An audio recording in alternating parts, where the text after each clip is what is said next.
राधे दोस्तों, आज के वीडियो में आप सबको नवरात्रि की पूजन सामग्री की जो लिस्ट है, जो पूजन का सामान है वो देखने को मिलेगा, ताकि आने वाली नवरात्रि में आप सारा सामान जो है वो इकट्ठा कर लें और बिना किसी विघ्न और बाधा के आप माता रानी की जो पूजा है वो अच्छे से कर पाएँ। सबसे पहले अगर आप पाठ करते हैं 9 दिन तो आपको दुर्गा सप्तशती या दुर्गा चालीसा की एक किताब ज़रूर रखनी चाहिए। अगर आप नहीं रख सकते हैं तो परेशान नहीं होना है। अभी सोशल मीडिया का ज़माना है तो आप यूट्यूब पे या गूगल से निकाल के भी पढ़ सकते हैं, ठीक है। इसके बाद हमें क्या, जैसे माता रानी की पूजा होती है तो इस प्रकार की कोई भी माता रानी का विग्रह, तस्वीर, फ़ोटो जो भी है वो आपको 9 दिन इनकी पूजा होती है तो ये फ़ोटो जो है वो बहुत ज़रूरी है। तो इसकी जगह पे आप विग्रह, मूर्ति या तस्वीर, फ़ोटो जो भी मिल जाता है वो आपको ज़रूर लेना है। साथ ही साथ जिस चौकी पे हम माता रानी को विराजमान करेंगे तो हमें एक चौकी लेनी होती है, जिस प्रकार से मैंने बिछा के रखी है। छोटी बड़ी चौकी आप अपने हिसाब से ले सकते हैं। ये देखिए, ये चौकी मैंने बिछा के रखी है। उसके ऊपर एक बिछाने के लिए लाल या पीला वस्त्र जो है वो लिया जाता है, तो एक लाल या पीला जो वस्त्र है वो लेना है। इसके साथ ही साथ कलश की स्थापना की जाती है, तो कलश स्थापना के लिए आपको जो नारियल है वो लेना होता है, क्योंकि जो नारियल कलश है वो रखा जाता है। तो कलश के लिए मिट्टी का या तांबे का या पीतल का कोई भी एक मटका या जो लोटा होता है वो आपको लेना है। उसमें डालने के लिए सुपारी, जो हल्दी की गांठ है, सिक्का है, पानी है, गंगा जल है, वो सारी चीज़ें जो है वो डाल के इस प्रकार से और कलश जो है वो तैयार किया जाता है।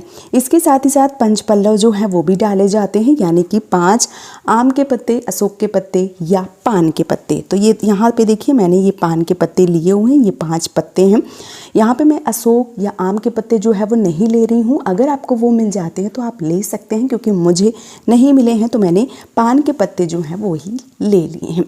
इसके साथ ही साथ अगर आप जवारे बोते हैं तो जवारों के लिए आपको इस प्रकार का मिट्टी का कोई भी कुंडा, अगर नहीं है तो ज़मीन में खेत बना के भी बो लिए जाते हैं, उसके ऊपर कलश स्थापना की जाती है, या आप चाहें तो किसी भी थाली या परात में भी बो सकते हैं। उससे भी जो मान लीजिए कि नवरात्रि में जवारे हैं वो उगाए जाते हैं, तो उसमें भी आप जवारे उगा सकते हैं। अब यहाँ पे मैंने जौ लिए हैं, आप जौ और गेहूँ दोनों मिक्स करके ले सकते हैं। मैं यहाँ पे एक ट्रिक बताना चाहूँगी आपको कि जब भी आप जवारे बोएं तो जो ये मान लीजिए जौ है या गेहूँ है, इन दोनों को पानी में अच्छे से भिगो दें और 1-2 घंटे के लिए नहीं, पूरी एक रात के लिए भिगो दीजिए। उसके बाद आप उनको कहीं एक कपड़े में थोड़ा सा ऐसे फैला दीजिए, ताकि उनका जो पानी है वो सूख जाए। उसके बाद आप बोइए, एकदम बहुत अच्छे जवारे निकलते हैं। तो ये ट्रिक जो है वो आपको ज़रूर याद रखनी है। इसके साथ ही साथ अगर जवारे लंबे नहीं होते हैं तो उसके लिए भी मैं एक छोटा सा वीडियो जो है वो आप सबके लिए ज़रूर बना दूंगी। अखंड दीपक जलाते हैं तो इस प्रकार का बड़ा दीपक जो है वो आपको लेना होता है। अगर आप अखंड दीपक नहीं जलाते हैं तो फिर आप इस प्रकार का छोटा दीपक जो है वो आरती करने के लिए ले सकते हैं। इसके साथ ही साथ जो मान लीजिए कि अगर आप तेल का दीपक जलाते हैं तो इस प्रकार की आप 1 लीटर की बॉटल जो है वो ले लीजिए और चल जाता है आराम से। नहीं तो आप घी का जलाना चाहते हैं तो घी का जला सकते हैं। अब यहाँ पे जो मान लीजिए कलावा है वो लिया हुआ है, ये मैंने बाती ली हुई है। इसके साथ ही साथ पंचमेवा है, ये दक्षिणा है, यहाँ पे इलायची है, यहाँ पे लौंग है, यहाँ पे बतासे जो हैं वो मैंने लिए हुए हैं। ये बतासे मैंने घर पे ही बनाए हैं, जो शुद्धि है उसका ध्यान रखते हुए, क्योंकि पूजा में बाहर की चीज़ें लाने से एक बार जो मन है वो बहुत ज़्यादा विचलित होता है। तो ये मैंने खुद से बनाए हैं। अगर आप सब लोग बोलेंगे तो मैं बनाना जो है उसका छोटा सा वीडियो डाल दूँगी। यहाँ पे जनेऊ जो है वो लिया हुआ है। इसके साथ ही साथ यहाँ पे जो फल हैं वो लिए हुए हैं। जो भी मौसमी फल हैं या जो भी फल आपको मिल जाते हैं वो आपको ज़रूर लेने चाहिए।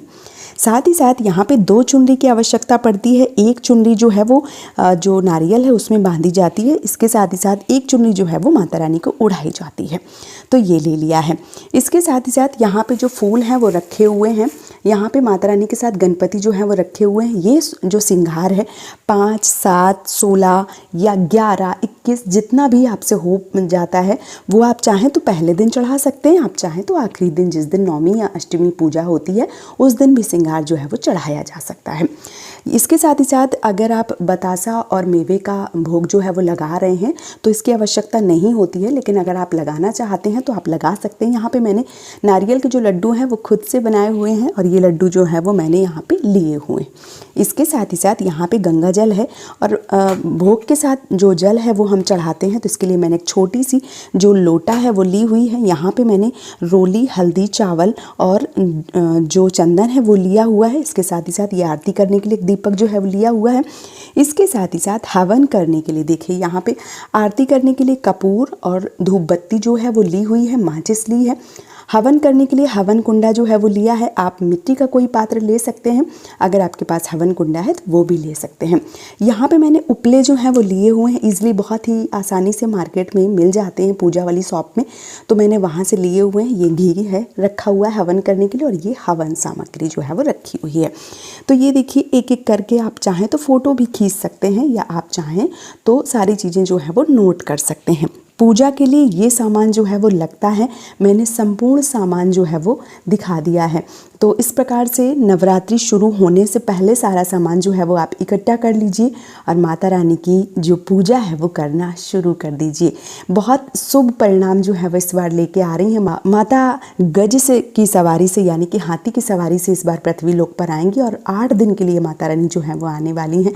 तो इस बार माता रानी की पूरी विधिवत रूप से पूजा अर्चना कीजिए और माता रानी को प्रसन्न कर लीजिए। तो दोस्तों ये मैंने सारा सामान जो है वो आप सबको दिखा दिया है। उम्मीद करती हूँ संपूर्ण सामान आप सबको पसंद आया होगा। वीडियो अगर पसंद आया है तो आप मुझे सपोर्ट कर सकते हैं इस चैनल को सब्सक्राइब करके, वीडियो को लाइक करके। आज का ये वीडियो मैं यहीं पे समाप्त कर रही हूँ दोस्तों। जय माता दी।